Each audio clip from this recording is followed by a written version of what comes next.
Hi everyone, hope you're doing well from whatever you're watching this channel, depending on your time zone. Now, most of you understand how Fred Matiang'i, the former CS for Interior, was harassed and detained at DCI office for close to a whole day, more than 9 hours, until when President Uhuru Kenyatta threatened to storm that office is when they released Fred Matiang'i. But again, despite all this, they forwarded a file to Nuruddin Haji, the DPP, to prefer charges against Freddy Okengo Matiang'i. But surprising, it is the manner in which DPP decided to drop charges that was against Fred Okengo Matiang'i. Right now, there is a notice that he has shared, meaning all the charges that they were preferring against Matiang'i and his lawyer, Danson Omar, has been dropped. And the police, all further police action has been stopped going forward. But then, how did they reach this position? How did they reach here? First of all, let us go through this letter, and then from there, we will understand why William Ruto is going this low. Office of the Director of Public Prosecution, press statement.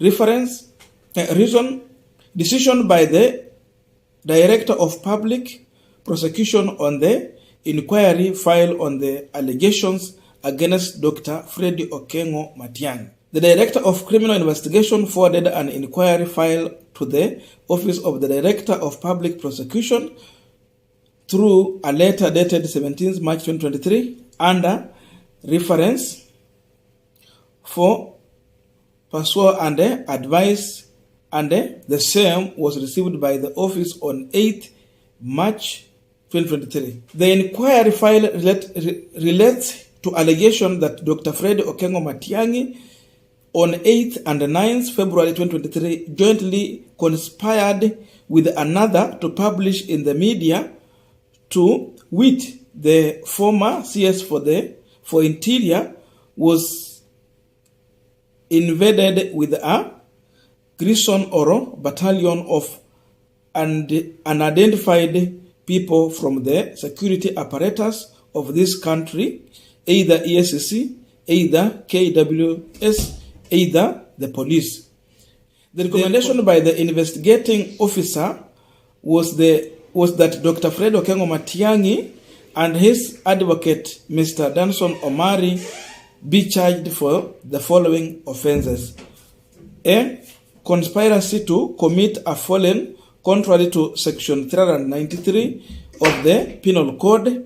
B. Publication of false information contrary to Section 23 of the Computer and Misuse of Cyber Crime Act number 5 of 2018. Upon independent and thorough analysis of the evidence available and the review of the statement of the witness, the Directorate of Public Prosecution found that the evidence provided was not sufficient to sustain the above charges against Dr. Freddy Okengo Matiang'i and his advocate, Mr. Danson Omari. The evidence provided did not meet the ingredients needed to prove each of the aforementioned offenses as required by the law. The Directorate of Public Prosecution has therefore directed the Director of Criminal Investigation to close the inquiry file with no further police action. Now, before further, what we are asking ourselves, how did the DPP Nuruddin Haji reach this level? And the question we can ask Nuruddin Haji, is he really working independently, or there is someone who is pushing him to do this work? The same question we can put to the Director of Criminal Investigation.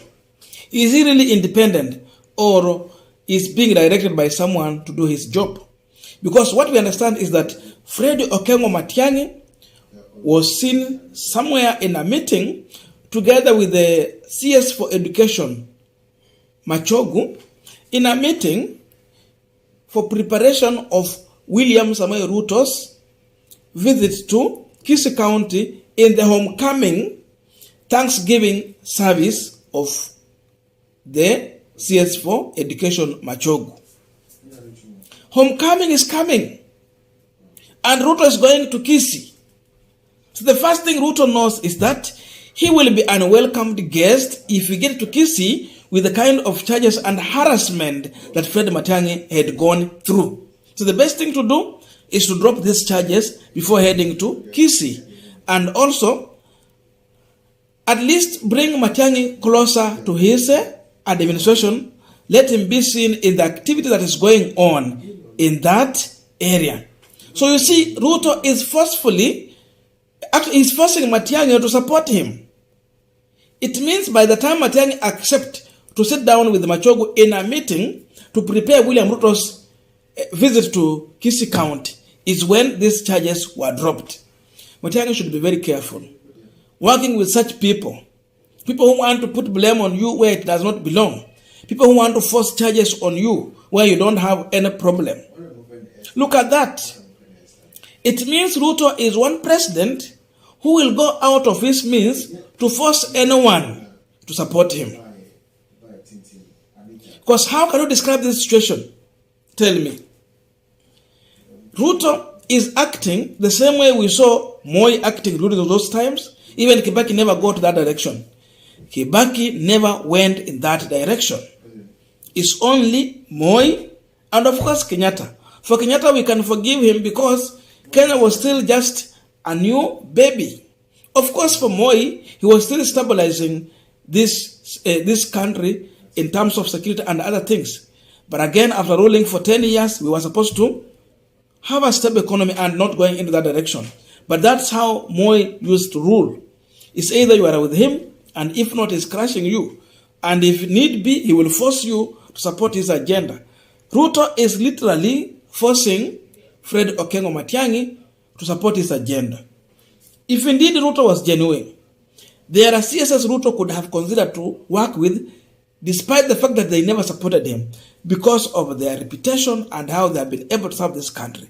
The first person Ruto should have kept in his cabinet, it was Fred Matiang'i. Fred Matiang'i is one person you should not miss in your cabinet. Loyal and ready to work.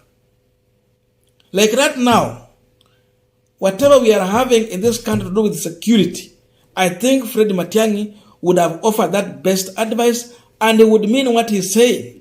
Unlike Kithure Kindiki, who's just trying. We never saw Fred Matiang'i in a military uniform, but he performed. Kithure Kindiki is busy wearing this uniform and taking photos.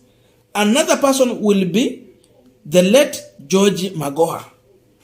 This is one person you would prefer to have in your cabinet, if indeed you are looking for people who are ready to serve you.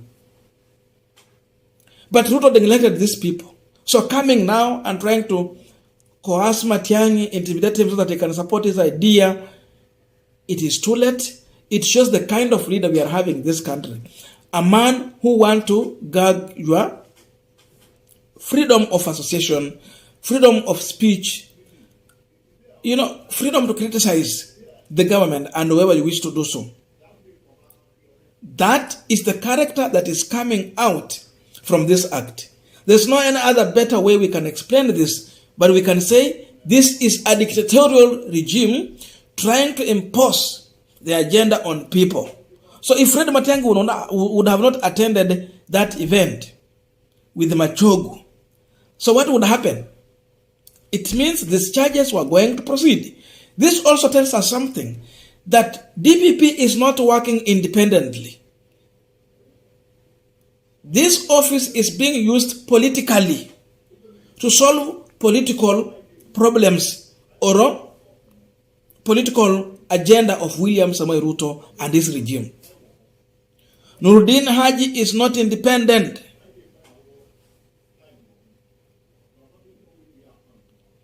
Huyu jamaa wa nini? DCI is not independent also. And DCI Actually, this is proving that yeye ndio kibaraka mkubwa kwa hii nchi. Yani ameamua kuwa tu kibaraka.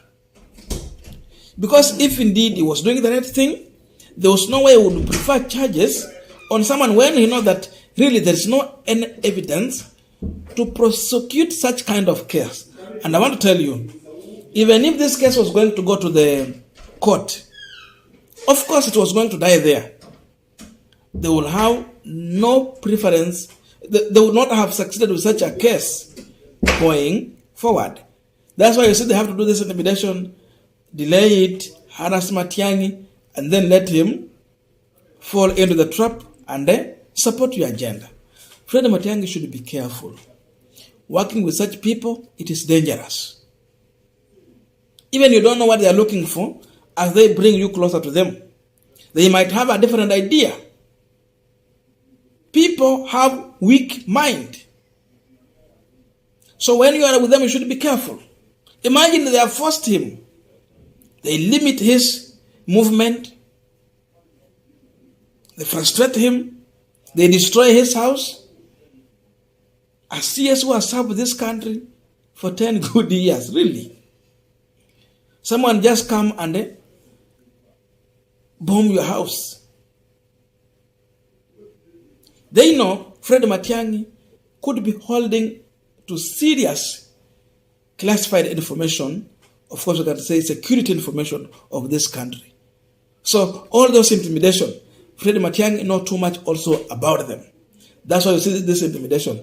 We saw also Dennis Itumbi trying to take another case to the court. Soon you will hear there is no case again. On Rualaka land, a land that you cannot put that case to Fred Matiang'i. But it is all about intimidation. That tells you that we have a person who seemingly is behaving like a dictator in the office of the president in a country that is a democratic country. We are in wrong government.